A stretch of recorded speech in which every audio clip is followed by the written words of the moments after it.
happening? Oh my gosh. I'm going to welcome Sheri. She has several titles other than being awesome. You are a wedding planner. Correct. And you are a cancer survivor. I am. Wow, we are going to get through so much. Yeah, right? I'm excited to dive into all things. Holy crap. So she looks fabulous if you're watching this. She always looks fabulous. So do you. I, on the other hand, look like I'm ready to play in a kickball tournament in kindergarten. No, I really do. I mean, I got this like white shirt on. I got these white shoes. You got brand new kicks on. Which I just bought, and they're on cloud. And those are supposed to be amazing for walking and everything. They are, but I'm debating whether or not I got the right size. It's a little too late. Because I'm usually an 8, and now they're an 8.5, and I felt myself trip up the stairs. Well, funny enough, I apparently don't know my shoe size because really? About a week ago, I was wearing shoes, and a girlfriend of mine said to me, those shoes are too big. And I said, no, they're not. I'm always an 8. And she's like, you're not an 8. You're a 7.5.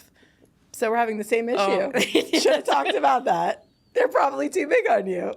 Life's pivots when you realize that you're not wearing the right size shoes. Maybe we're just shrinking, kind of. Yeah. I would say aging backwards is Benjamin Button, but shrinking, well. Okay, so let's get down and dirty here. So I know obviously this podcast called Unscripted Turbulence about navigating life's ups and downs and veering off course, things that, I mean, you have one thought in mind of how your life is going to pan out, then something happens and you make a hard left and you're like, holy shit. Yes, I cursed, and did that feel liberating? You know it did. Because I'm not allowed to say that on TV. I feel like I'm being reborn as a person right now. You are. And I'm so proud of you. It's crazy. Okay, so we'll start with you, obviously. Okay. It's not all about me here. But it is. But it is. No, it's not. So where are you from before we get into the fact that how we met and all that stuff? Yeah, so I'm from Rockland County, New York. And I've been in the city 20 years plus at this point. And what brought you to the city? I always dreamed about living in New York. I studied abroad in London, and I always thought I would live there, and decided that, which never happened, which was fine, but I always wanted to live in New York City, so came here right after school, and I've been here ever since. Okay, so then you ended up in New York, and you went into fashion. Yep, so I graduated from college. What college? University of Buffalo, SUNY. Oh, hey now, okay. SUNY Buffalo. And I went into, I graduated with communication, minor in marketing, always wanted to be in fashion, something in fashion. And I stumbled upon in sales. I was in fashion sales for almost 10 years. And yeah, that's where I started my career. So, you know, it's interesting because people will start out after college and thinking, this is what I'm going to do. And this is, this is it. And then at one point you hit this, like, I don't know if it's a road bump or whatever it is, and you're thinking, I don't know if I want to do this anymore. Yeah, it's funny. It's funny that you say that because it was pretty early on in my fashion career. I did fashion sales for mid-level designers. I loved what I was doing in some regard, but just realized that the inner part of me was just not feeling fulfilled and wasn't sure what I wanted to do at that point. But I was always like, I don't necessarily feel like this is my end game. The universe has a funny way of working out, and in honesty, I was laid off at one of my last fashion jobs, and I was devastated because I had never been fired or laid off before. And I feel like we're all there. We all have at one point we get laid off. Trust me, I've been there. But and it's like the best thing, but you don't realize at the time. And I was like, my world is crumbling. How could this happen?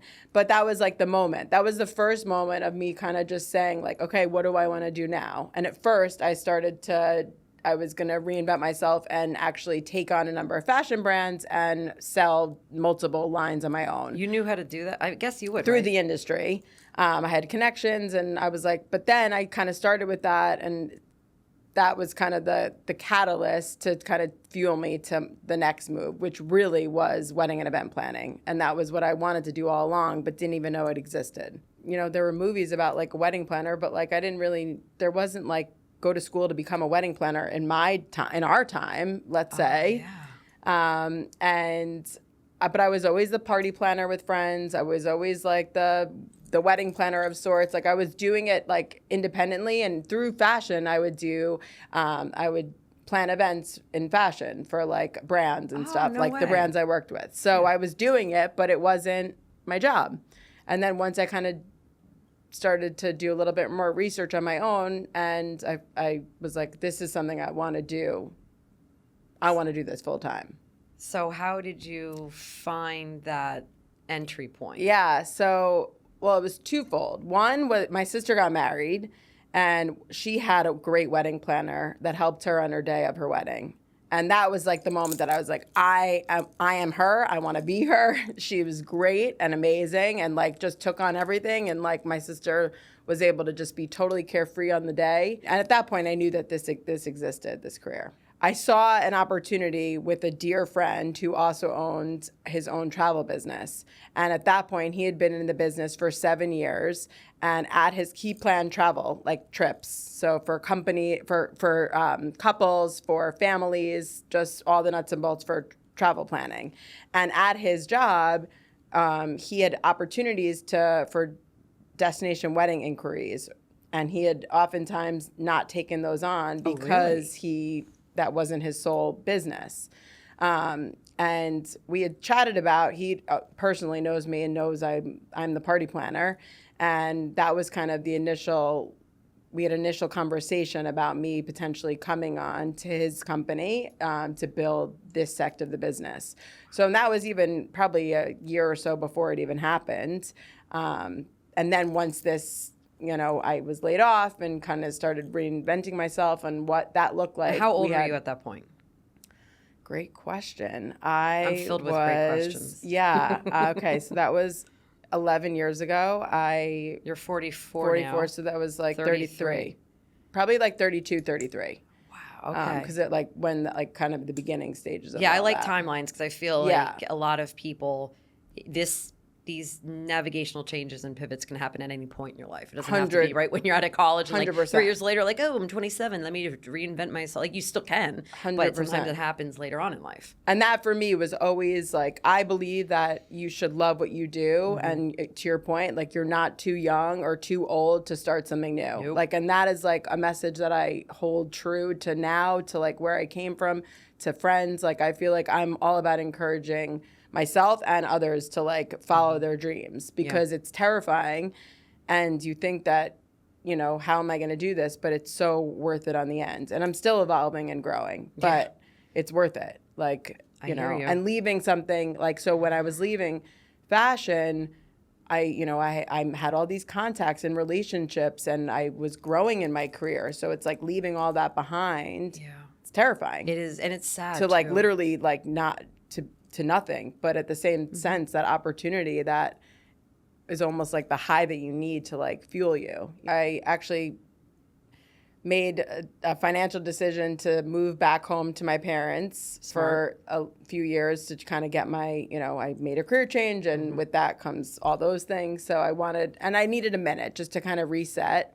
And it's okay, by the way, I think, to go back home. And this is a good point to make. Yep. If you need to go back home to your mom and dad or whoever you raised you, it is okay to go back home. Absolutely. There's no shame in that. Sometimes you need to, I like to say, water the roots. Absolutely. And I'm not shameful of my past or that because it got me to where I am. And I didn't know where I wanted to live. I lived in Manhattan for so many years, but I was ready for something different. I didn't know what that was. And then, so we met really right when I moved. And it was immediate too. I remember somebody saying, did you guys know each other like for years? And we're like, no. I mean, that was literally, I think like we met and it's like, those are the friendships that are so dear when you like meet and you really can't remember the moment where you became friends. You just like, were like this. Yeah, it just kind of happened. Yeah.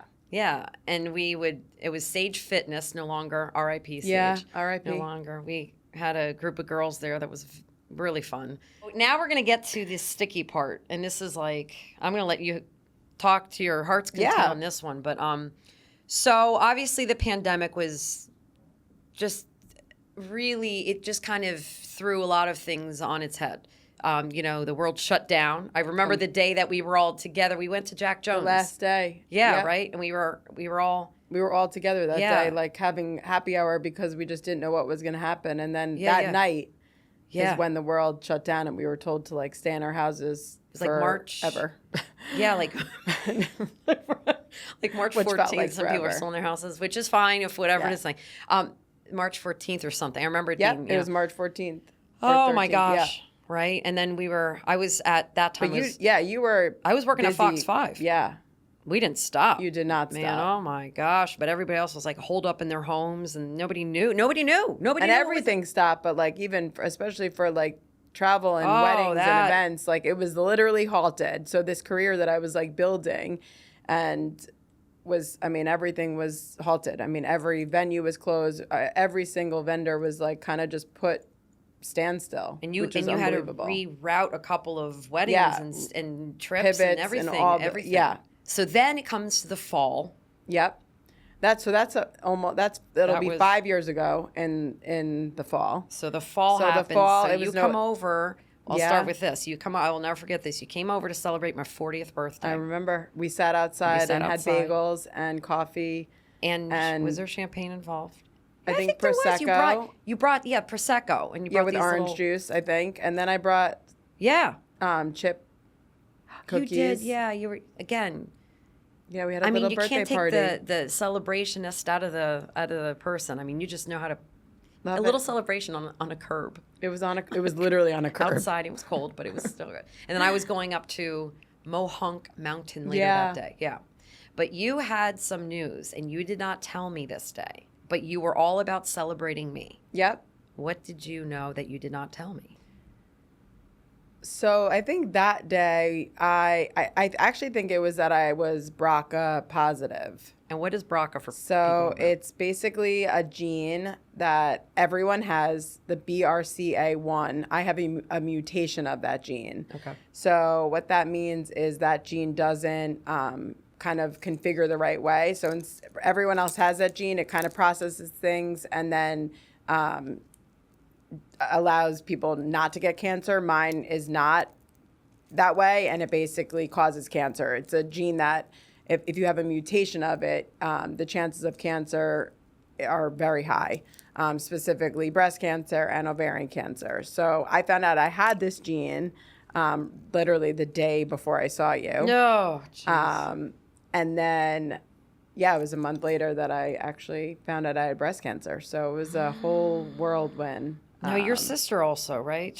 So my sister also has the mutation, the BRCA1 mutation, and luckily she does not or did not and does not have cancer. Now, how did you know to get tested? Like, what wasn't there? I remember you saying there was like a conversation you had or something. Yeah, so I got tested because my sister got tested and was positive, and in siblings, it's a 50% chance.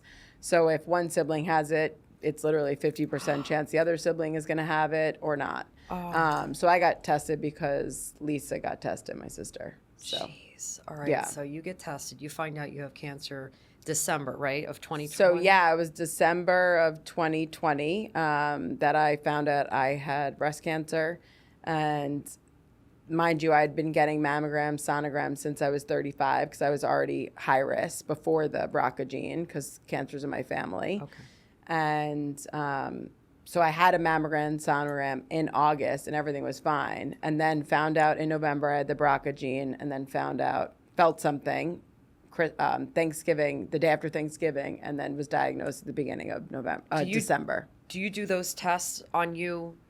I honestly, in full transparency, I never did and didn't. I ended up I really honestly was in the shower washing myself and like felt something on my right breast. And what did it feel like for somebody who wouldn't know? It's so hard to describe because everyone's breasts feel differently. So I don't want to alarm anyone by saying it. Like it just felt like a hard something. But like many women have dense breasts, and you know what your breasts feel like. I guess the one thing that I will say is you know what your body feels like, and there's no better advocate for your own body than you. And that was, I think, for me, like, was the messaging. I never felt this before. I kind of ignored it for a few days. I thought maybe I hit something at the gym or, just, and I knew something wasn't right. So I contacted my doctor.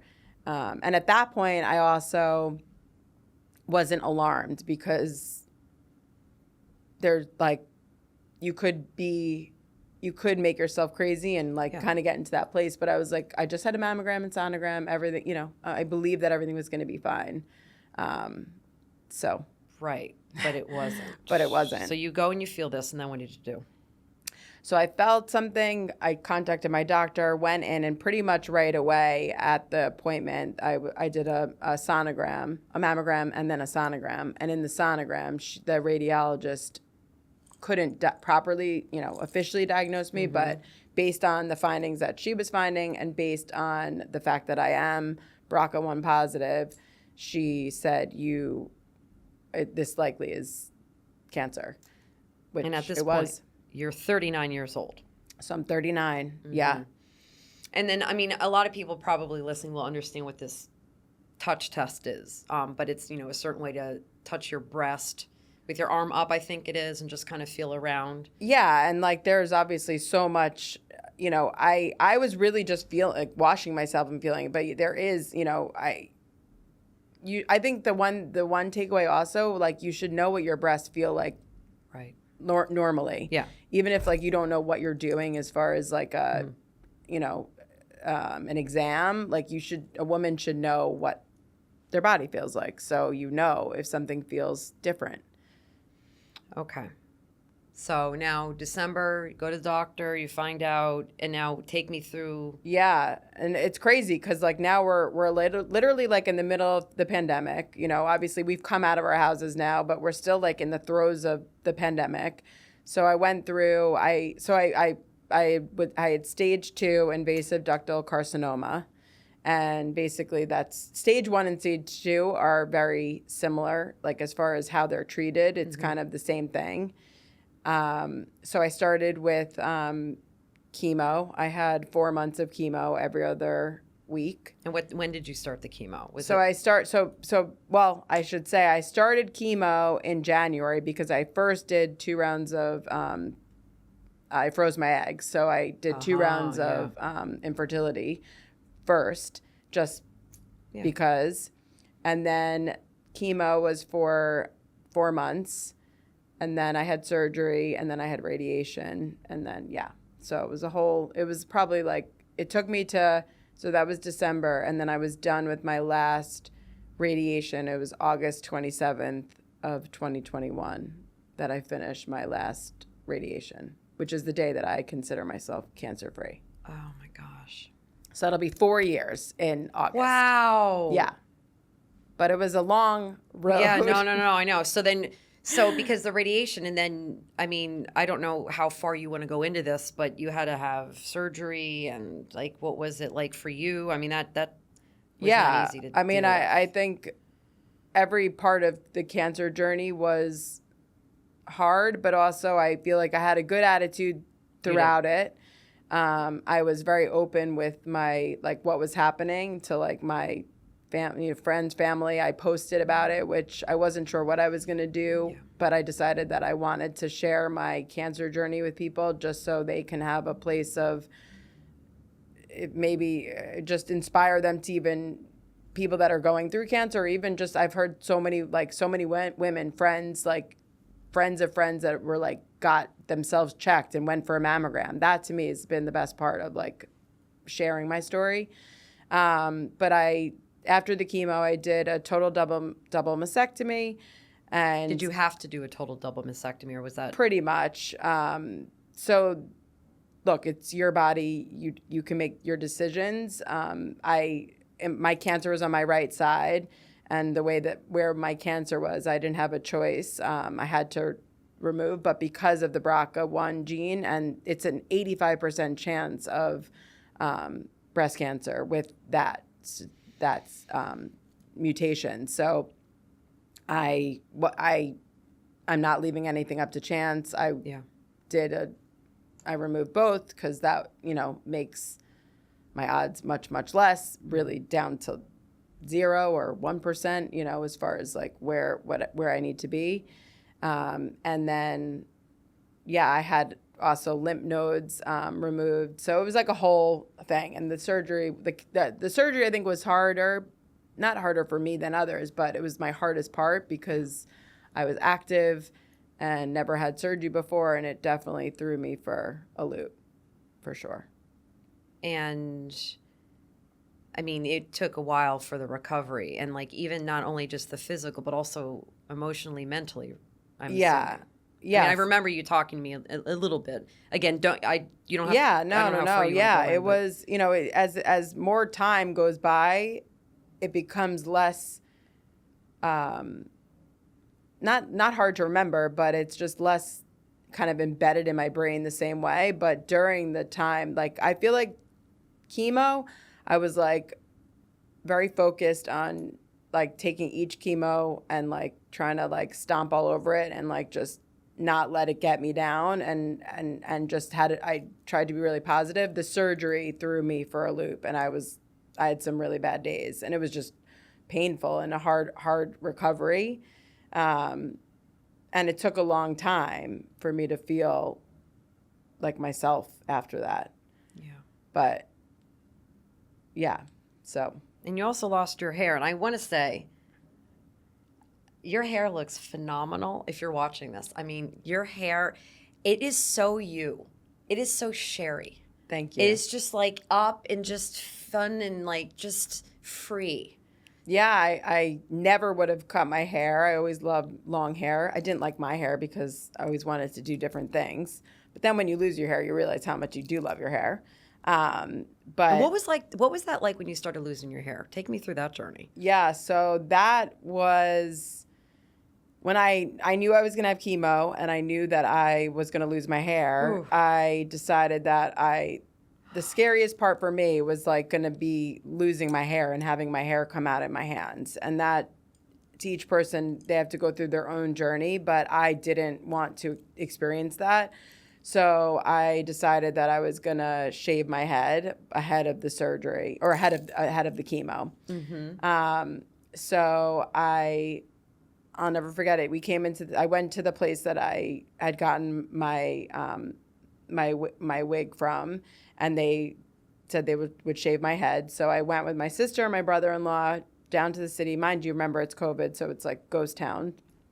I guess it was kind of like surreal in the moment. Like, I'm just kind of thinking back. Like, I knew I was more anxious ahead of time to do it than actually doing it, but I was really upset. But I also feel like I chose to do that part. That was like kind of me taking the cancer and being like, I'm choosing to shave my own head versus like letting the cancer take that away from me.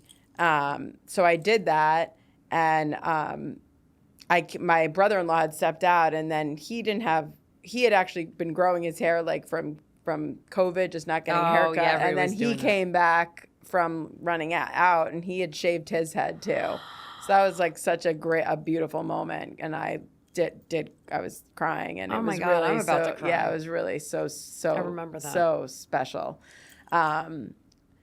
And yeah, so I mean, I had a buzz cut when I did it, and then my hair did fall out. The funny thing is, actually, if the truth is that I shaved my head, because your hair generally comes out between your second and third chemo, like kind of after your second chemo. And I was getting my chemo the next week. But oddly enough, as COVID would have it, I ended up getting COVID. I'm not laughing because you got COVID, but I remember this call. Remember? And I was so mad because I could have kept my damn hair for 2 more weeks. And I was like, I luckily didn't have a bad, I had COVID, but it wasn't horrible. But it was just, yeah. So it was just like the icing on the cake. You were so mad. I'll never forget. I'm not going to say the F word. I'm going to try not to say it on the podcast. I was so mad. Even though I can, but I remember you saying, you're never going to effing believe this. I have COVID.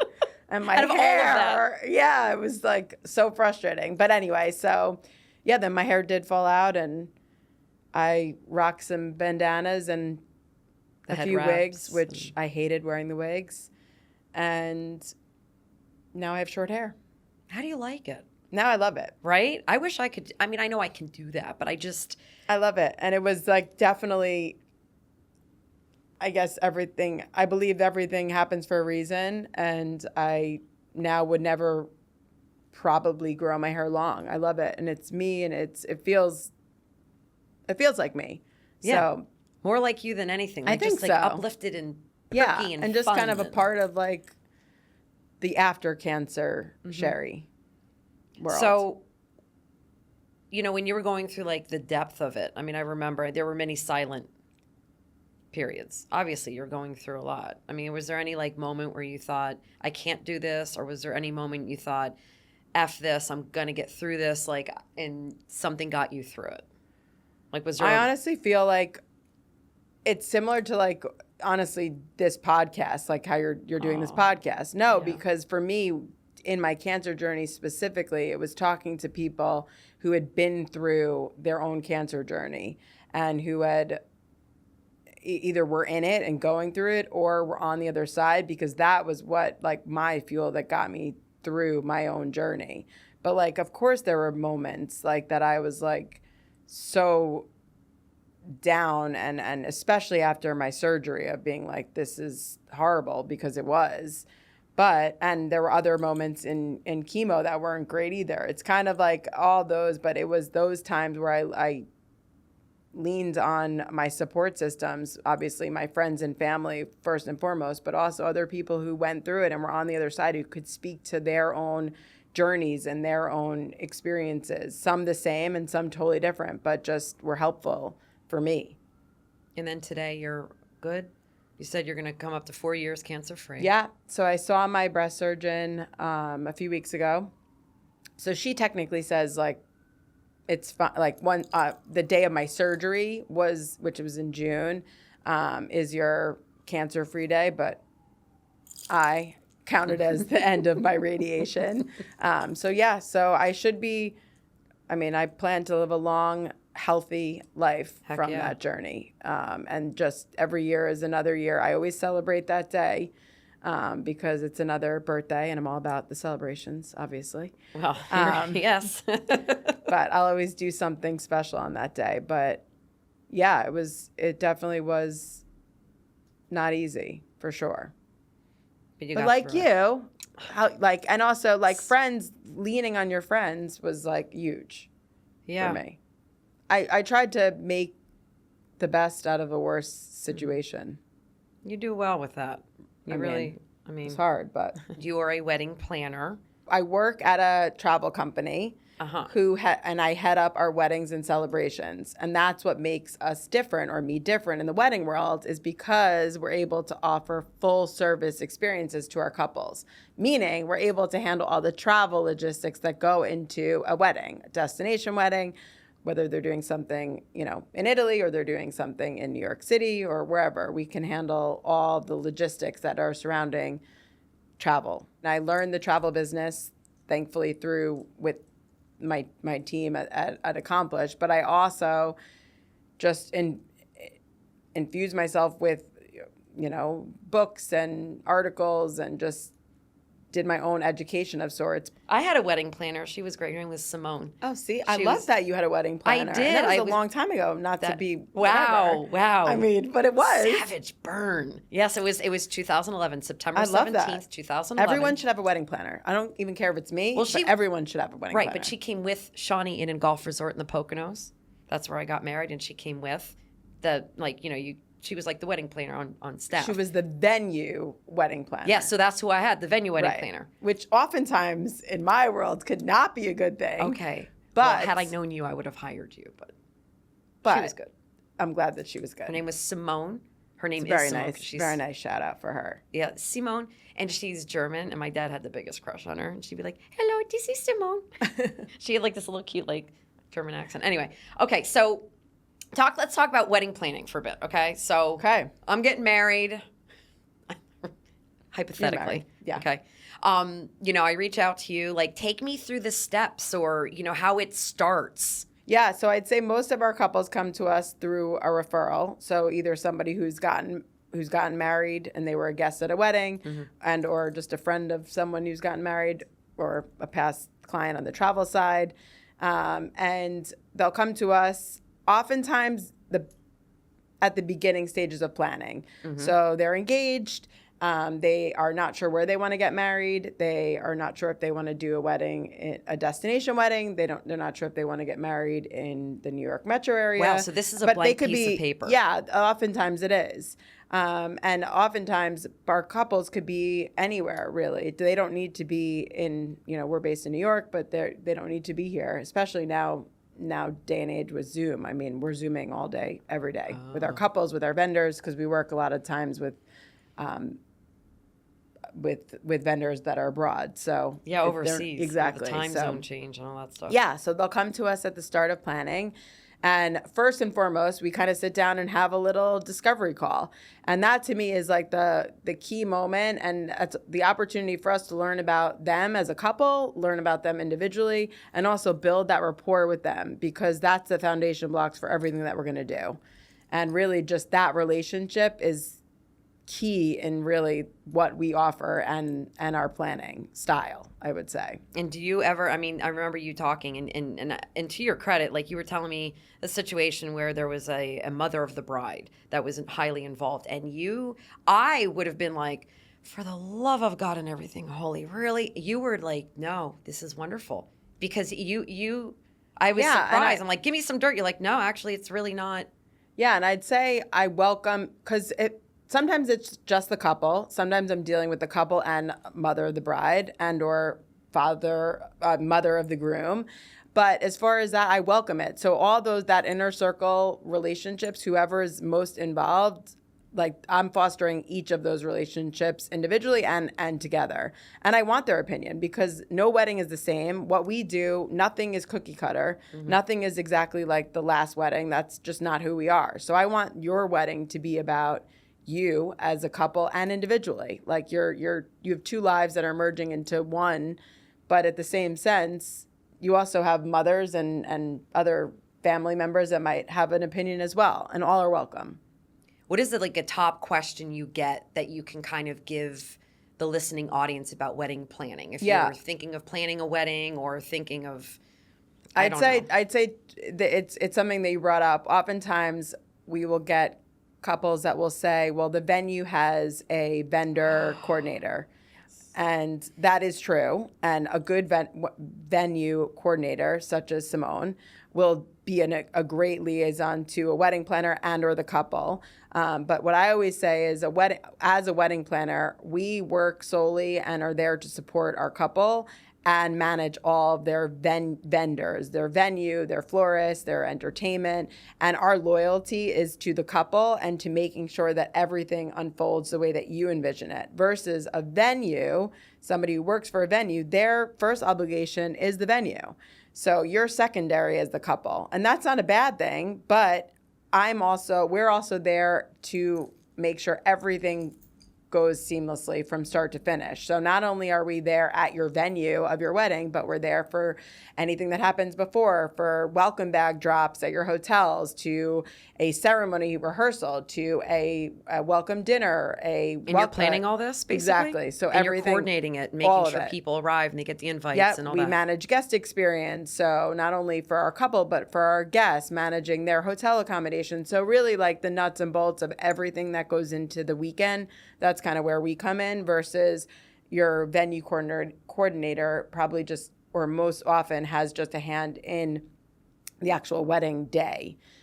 So those are just some things. But I'd say, that's a good little tease, if you will, of just what goes into the job. And it's my job full time every day. How many weddings can you take on at a time? Or is there a limit that you like, I can't do so many, or like? Yeah, so we never work on more than one wedding in the same day or weekend. And frankly, oftentimes it could be a month, just because there's so much that goes into it.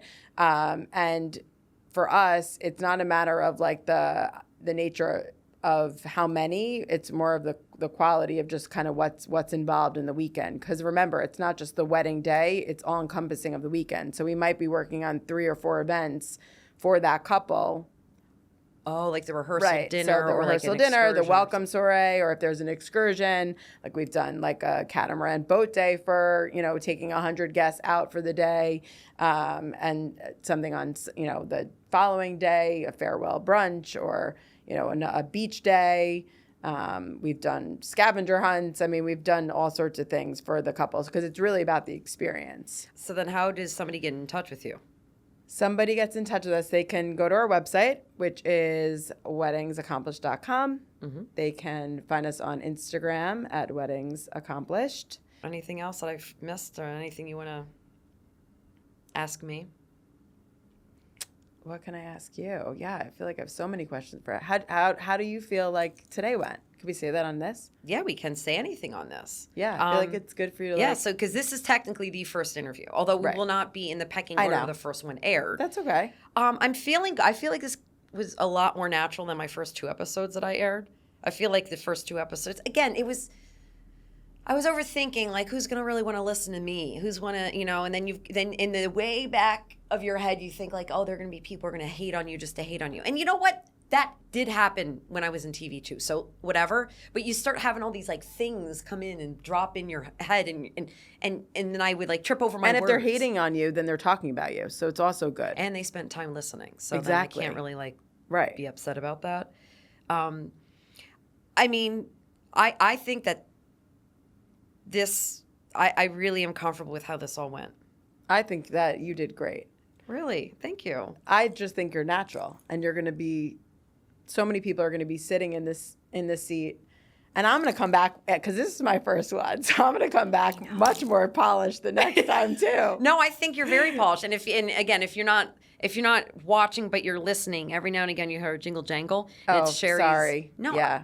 it's fine. It's part of you. You have My a lot of jingle jingle jangles. jangle. You got a lot of jingle jangles on, and she has jingle jangles on her wrist. So, and she came in looking like a movie star. And again, I look like I'm ready to play a really gnarly game of kickball. She does not. I do. I look like For a anyone mess. that does not see. Well, the no. reason why I dress like I actually did headshots. Yeah, I you have should fake tell them what you eyelashes did on. earlier. Oh, I guess I should. Yeah. And I just want to rip my eyelashes off so bad. So I did headshots. And the reason I did headshots with Turi Productions and this guy, Sean. You said he was amazing. Oh, my God. I have had many a picture taken of me. I have also taken many a picture of me. And many a picture I have taken of me, never serious. I just can't do it. I did a couple with him. I have never seen me so me in a picture before. I cannot wait to see him. Sean killed it. I mean, we did the headshot thing. So, the headshot's going to go for the logo. Yep. I told you what the name is, right? Mm-hmm. I mean, we all know what the name is now, but I haven't released it. Again, this is like... I know. Yeah. So unscripted turbulence. And I have a paper airplane, and we're going to try to see if we can incorporate that. Oh, it's so cool. But all these expressions... Such a nice nod to Pilot as well. I'm a pilot. But I know Pilot is going to see this airplane that I folded, and he's going to have something to say. Like the aerodynamics on it are somehow wrong. I do not know. But the headshots were supposed to be from 11 a.m. to 2. No, to 1. 11 a.m. to 1. Oh, and you finished at like 2 something. 2, yeah. yes. I mean, we had a ball. We started talking. I mean, I know about his whole life now. That's a shocker because it's, I talk forever. And then he's talking to me and we're like, ba ba beep ba ba ba. And every now and again there'd be a click, click, click. A ba beep ba ba ba ba. Click, click, click. Oh yeah, so we did the paper airplane shots, and then we did, standing shots and regular headshots. But I liked him because he was a model and he does actors. So the actors have expression, and that's what I wanted to portray. And there's others that were, And what did he tell you? Or you were an actor? Yeah, he was like, if I didn't know, I would think you were an actor.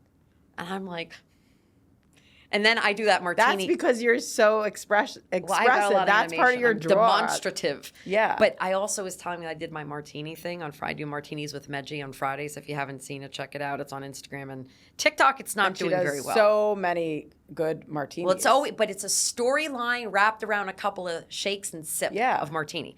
So I was like, my whole thing's like, you know what time it is? It's martini time. And he's like, are you a singer? I can tell you this. He goes, are you a singer? I go, well, no. I said I wanted to do Broadway, but my mom says I sound like a cat when I'm singing, so I did broadcasting.